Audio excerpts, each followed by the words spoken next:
Баршаңызға сәлем. Бүгінгі сабақта склонение падеж бойынша қалай өзгеретініне тоқталайық, немесе зат есімнің септелуі. Ендеше кеттік.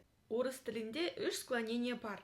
Бірінші склонениеге а яға аяқталған мужской род және женский род сөздері жатады.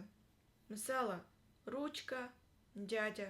Екінші склонениеге о еге аяқталған средний род сөздері және дауыссыз дыбысқа немесе жіңішке белгісіне аяқталған мужской род сөздері жатады. Мысалы, стекло, море, внук, словарь.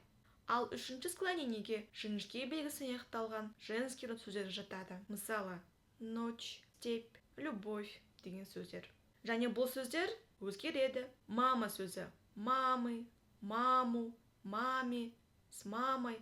Сондай-ақ ручка деген сөз ручки, ручки, ручку, ручкой, ручке болып өзгереді. Енді сұрақ туындайды.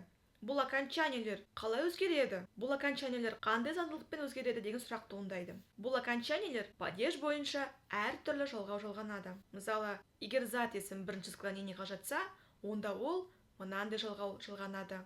Мысалы, родительный падежде и, екінші склонениеге жатса, онда а, я жалғанады.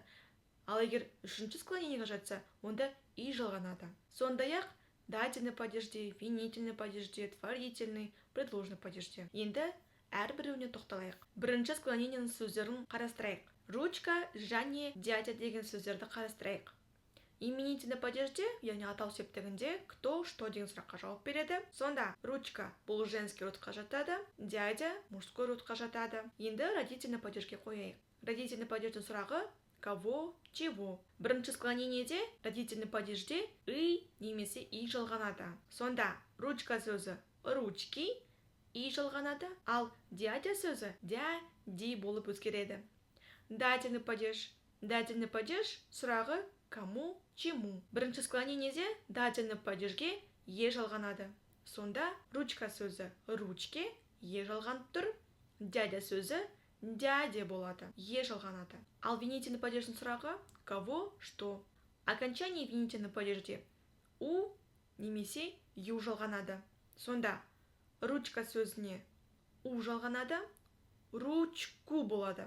Ал дядя сөзіне ю жалғанып дядю болады. Творительный падеждің сұрағы кем, чем. Окончание ой, еге өзгереді. Сонда ручка сөзі ручкой, ал дядя сөзі дядей болып өзгереді. Сонда ручка сөзіне ой жалғанып тұр, дядя сөзіне ей жалғауы жалғанып тұр. Ал предложный падеждің сұрағы о ком, о чем.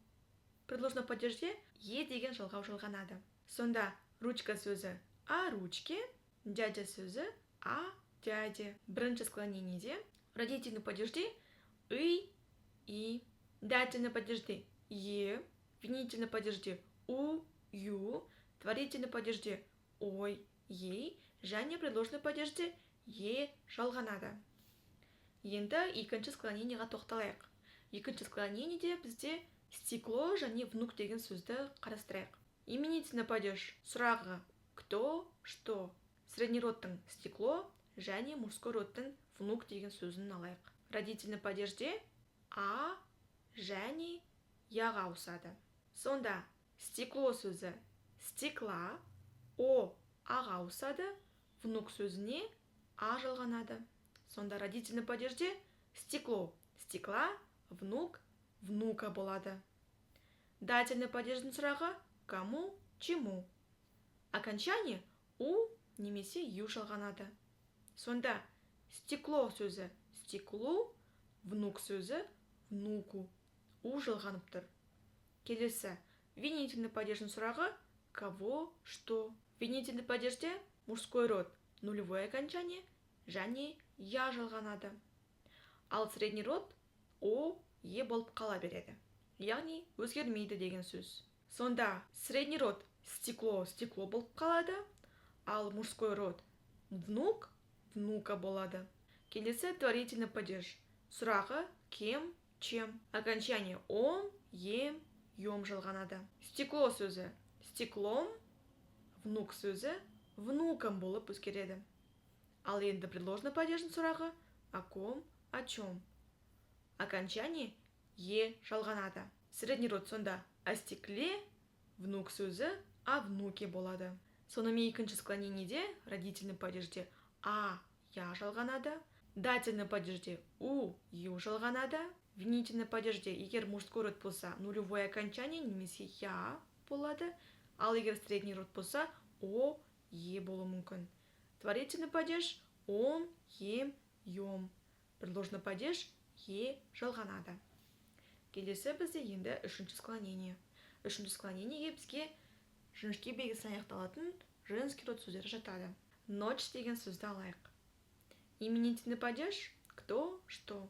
Ночь. Родительный падеж сұрағы кого, чего. Бұл жерде бізде окончание и жалғанады. Сонда ночь сөзі ночи болып өзгереді. Дательный падеж кому, чему. Бұл жерде де и жалғанады. Ночи болады. Винительный падеж нулевое окончание. Сонда ночь сөзі ночь болып қалады. Творительный падеж кем, чем. Окончание ю жалғанады. Сонда ночь сөзі творительный падежде ночью болып өзгереді. Енді соңғысы предложный падеж о ком, о чем. Бұл сөзге и деген жалғау жалғанады. Сонда ночь сөзі о ночи болады. Орыс тіліндегі үш склонение 6 падеж бойынша әртүрлі жалғау жалғанады. Бірінші склонениеде, мысалы, родительный падежде и жалғанады. Ал екінші склонениеде а, я жалғанады. Ал үшінші склонениеде и жалғанады. Дательный падежде бірінші склонениеге е жалғанса, екінші склонениеде у, ю. Ал үшінші склонениеде и жалғанады. Винительный падежде бірінші склонениеге у, ю жалғанса, екінші склонениеде нулевое окончание я немесе о, е болады. Ал үшінші склонениеде нулевое окончание, яғни жіңішке белгісі болып қала береді. Жіңішке белгісі өзгеріссіз, ешқандай окончание жалғанбайды деген сөз. Творительный падежде бірінші склонениеге ой, ей жалғанады. Ал екінші склонениеде ом, ем, ем жалғанса, үшінші склонениеде ю жалғанады. Ал предложный падежде бірінші және екінші склонениеде е деген жалғау жалғаймыз. Ал үшінші склонениеде иді жалғаймыз. Енді мысалға тоқталайық. Мама деген сөзді өзгертейік. Алдымен қай склонениеге жататынын анықтайық. Роды женский род, окончание а. Яғни бұл бізде бірінші склонение. Енді мама деген сөзді падеж бойынша өзгертейік. Именительный падеж бұл мама. Родительный падеж кого, чего. Мамы. И жалғанып тұр. Дательный падеж кому, чему. Маме. Е жалғанып тұр. Винительный падеж кого, что. Маму. У жалғанып тұр. Творительный падеж кем, чем. Мамой. Ой жалғанып тұр. Предложный падежде о ком, о чем. О маме. Е деген жалғау жалғанып тұр. Сонымен бүгінгі сабақта зат есімнің септелуін қарастырдық. Немесе склонение падеж бойынша қалай өзгеретініне тоқталдық. Үш склонениені есімізге түсірдік. Осы үш склонение 6 падеж бойынша әртүрлі окончание жалғау жалғанатынын түсіндік. Мысалдар келтірдік және мама деген сөзді падеж бойынша өзгерттік. Келесі сабақта кездескенше.